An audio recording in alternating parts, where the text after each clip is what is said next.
Have you ever wondered what happens when the perfect crime isn't so perfect after all? Imagine a courtroom tense with anticipation. On one side, a powerful CEO accused of a massive fraud that brought a company to its knees. On the other, a young, determined prosecutor fighting for the thousands of employees who lost everything. This isn't just a story from a movie. It's a real-life drama that unfolded, and the final act was something no one saw coming. The case seemed open and shut. The CEO, a man named Arthur Vance, was a titan of industry, charismatic and seemingly untouchable. He projected an image of a benevolent leader, a visionary who had built his empire from the ground up. But behind the polished facade, the prosecution alleged a complex web of deceit. They claimed Vance had been cooking the books for years, creating a phantom empire of profits while secretly funneling money into offshore accounts. The evidence was substantial. Emails, financial records, and testimony from a few brave whistleblowers. For weeks, the trial was a meticulous, almost tedious process. The prosecution laid out their case piece by piece, building a mountain of evidence against Vance. His defense team, a group of high-priced lawyers, worked tirelessly to poke holes in the prosecution's narrative. They argued the whistleblowers were disgruntled former employees with a grudge. They claimed the emails were taken out of context. They painted Vance as a victim, a brilliant man too focused on innovation to be bothered with the nitty-gritty of accounting who had been failed by his subordinates. The public was divided. Some saw Vance as a corporate villain, the embodiment of greed. Others believed he was a scapegoat, a tall poppy being cut down by a system that envies success. The media frenzy was intense, with every detail of the trial dissected on nightly news programs. Vance himself remained calm and composed throughout, arriving at court each day in a tailored suit, offering a confident smile to the cameras. Looked like a man without a care in the world, certainly not like someone facing decades in prison. The prosecutor, a woman named Elena Ramirez, was the complete opposite. She was young, relatively unknown, and this was the biggest case of her career. You could see the weight of it on her shoulders.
The defense was jubilant, and they called only one witness to the stand: Arthur Vance himself.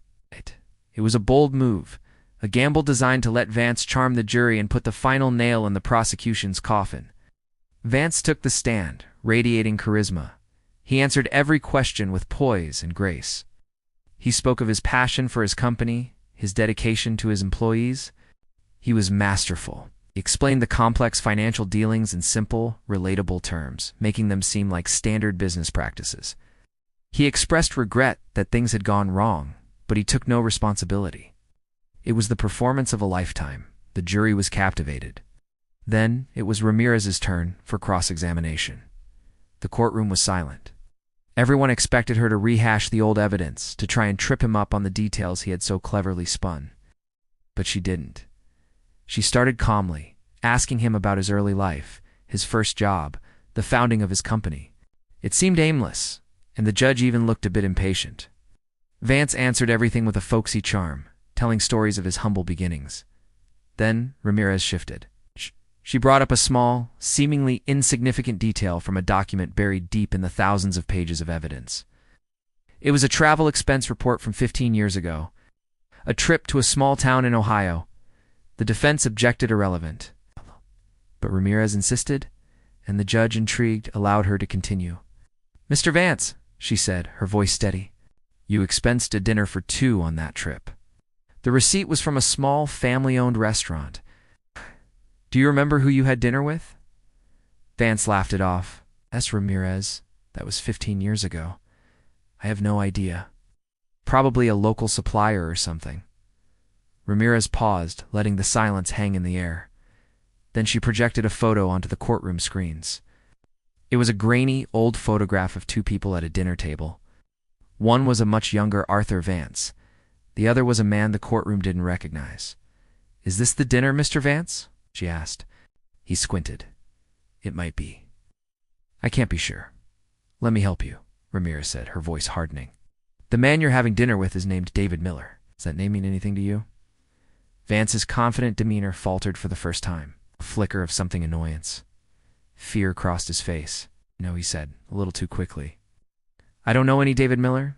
"That's strange," Ramirez continued, "because David Miller was the original founder and patent holder of the core technology your entire company was built on. A technology you've always claimed you invented in your garage." The courtroom erupted in murmurs.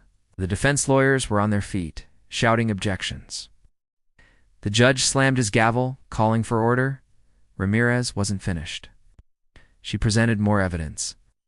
An old contract, signed by Vance and Miller, showing Vance had bought the patent for a pittance, with a clause that promised Miller a substantial share of future profits. A promise that was never kept. "David Miller died a few years later, penniless and forgotten," Ramirez said, her voice filled with quiet fury. "You didn't just steal from your shareholders, Mr. Vance. Your entire empire. Your entire story was built on a lie from the very beginning. You stole this man's dream and buried him." The transformation in Arthur Vance was terrifying to watch, as the mask of the charming CEO fell away, revealing a cold, ruthless man underneath. His face was pale, his hands were trembling. He started yelling, calling Ramirez a liar, a scavenger. The calm, composed Titan was gone, replaced by a cornered animal. But Ramirez had one last card to play. She looked at the jury. For weeks, the defense has argued that Mr. Vance was too much of a big-picture guy to be involved in the details. They painted his CFO as the one responsible, the detail-oriented man who handled the numbers. She turned back to Vance. "But this contract, this theft from David Miller, happened years before that CFO was even hired. There was only one other person who knew about this deal, the person who notarized the contract." She paused dramatically. "Your assistant? A woman who's worked for you for 30 years? A woman who, until an hour ago, was sitting in the back of this courtroom? A woman who, after seeing you lie on this stand about David Miller, has decided to tell the truth." And that was it. The final devastating blow. The truth hadn't come from a complex financial ledger or a disgruntled executive. It had come from a forgotten dinner receipt, a dusty old contract, and the conscience of a loyal assistant who could no longer stay silent. The fraud wasn't just a recent crime. It was the original sin upon which Vance's entire life was built. The jury's verdict came back in less than an hour, guilty on all counts. Arthur Vance, the untouchable titan of industry, was finally brought down, not by the complexity of his fraud, but by the simplicity of his first lie. It just goes to show that no matter how high you build your castle, if the foundation is rotten, it's only a matter of time before it all comes crashing down.